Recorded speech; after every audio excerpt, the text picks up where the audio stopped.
Saudara, ada cara unik yang dilakukan Polres Goa sebagai bentuk penghormatan terhadap 12 personilnya yang memasuki masa pensiun.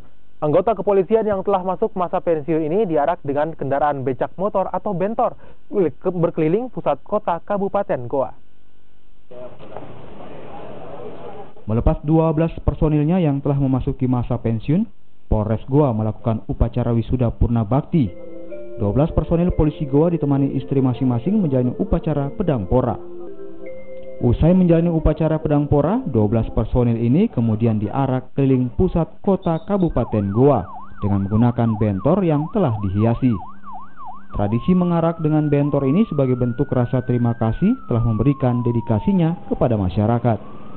Personil Polres Goa yang pensiun pada periodisasi Maret sampai dengan Oktober. Kita mengarak beliau-beliaunya dengan menggunakan sepeda motor.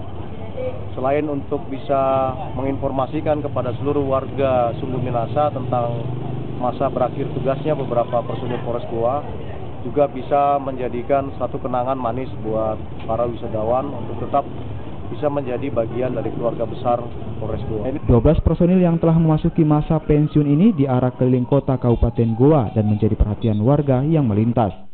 Bahkan sejumlah warga mengabadikan tradisi unik ini dengan kamera telepon genggam mereka. Anis Nisar, Kompas TV, Goa, Sulawesi Selatan.